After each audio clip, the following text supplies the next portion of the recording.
Good afternoon, my brothers and sisters. My name is Albert Luke.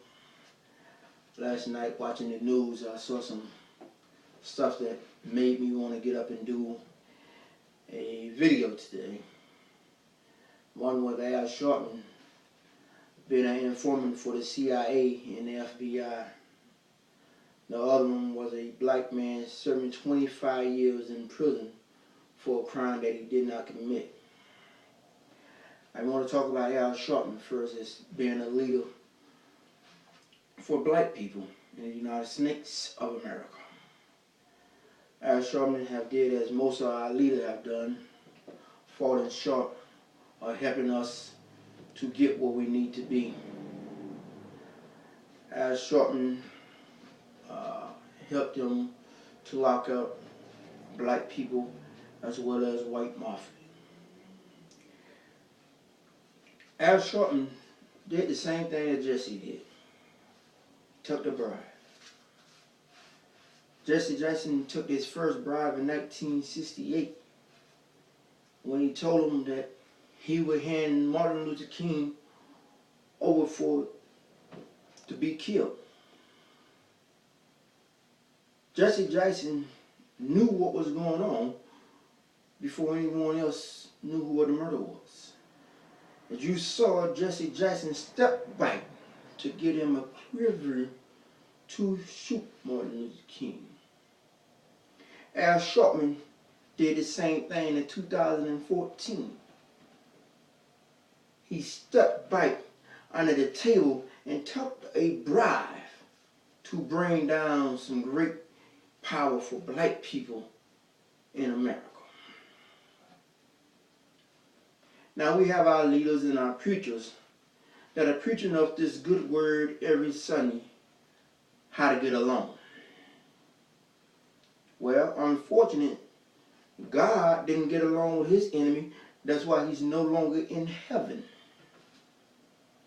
For God saw him as who he was and told him we have to separate.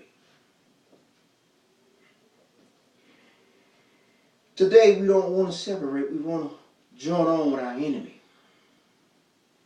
So when he go to hell, we go to hell. But that wasn't the intention that God wanted to be. That ain't how thing was written to be. It was written for us to be separated.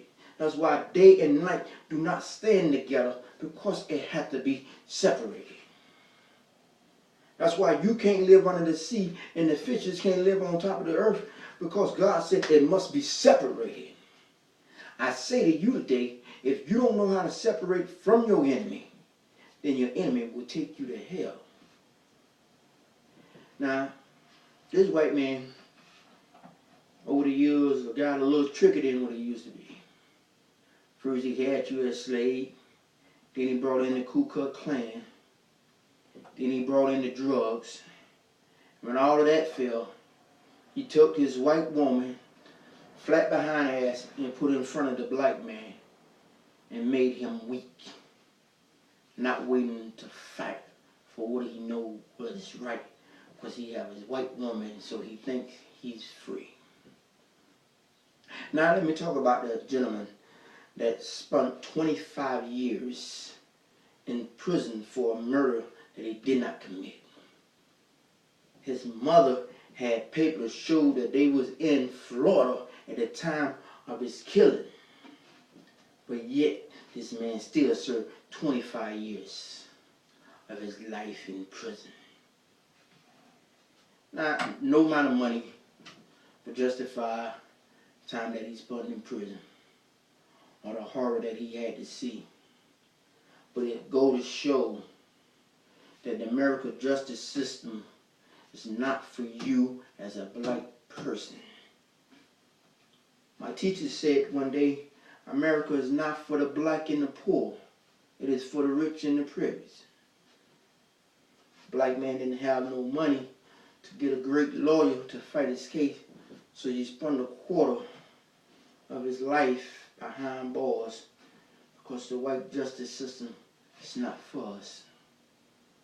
People say, Gregory, Albert Luke, you're racist. So no, I'm not racist. America did that to itself. Because if we was part of America, there would be no 15th Amendment, no 13th Amendment, no 14th Amendment. We wouldn't even be written in the Constitution of the United States of America as 3/5 of a person if we was not racist. You say that I'm racist. No, I want to give you some truth. You go serve and fight for a country that don't even recognize you. You come home, your mind is all messed up. For what? For you could still be his nigga? Come on, people. We got to get it together. We have to come together as black people, as a family, to get out of the hell that we're in. Now your mothers on TV are fighting to get their kids into a better school. Unfortunately, he's not out to teach you. Black kids come out of school, they made 8 on the roll, but if you gave them a book that was in their white school, they about as dumb as you can imagine. Because what do he teach you in his school? He teach you to go get a job, never to run a business, never to own anything of your own, but always work for the master. Martin Luther King was a great leader. The man knew how to bring people together by the masses. But he shortchanged us. We went from owning things to renting things. We went from having to begging.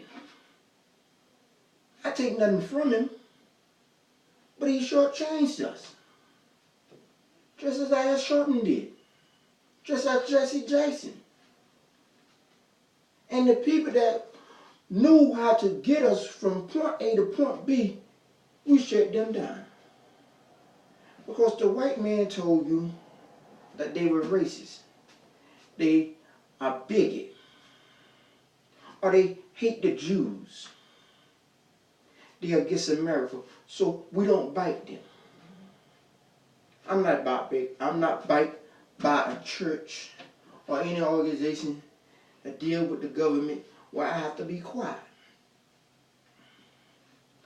Martin Luther King said, before it is over, some of us going to lose our job. Some of us going to be put in jail. And the worst thing of all, some of us going to have to die for truth, for real freedom. There's a quote that says, power consume nothing unless it is power itself. You can't make a demand if you're weak. You can't prosper in life if you're weak. You have to have power.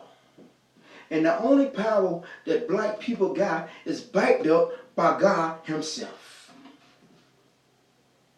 So you tell yourself what you want to do in life.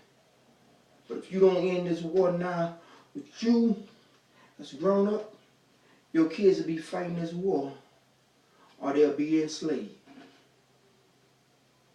You find out yourself. This is your brother Abba Luke coming with you some more truth and knowledge. Join on next time because we got a blast coming. Thank you, my brothers and sisters.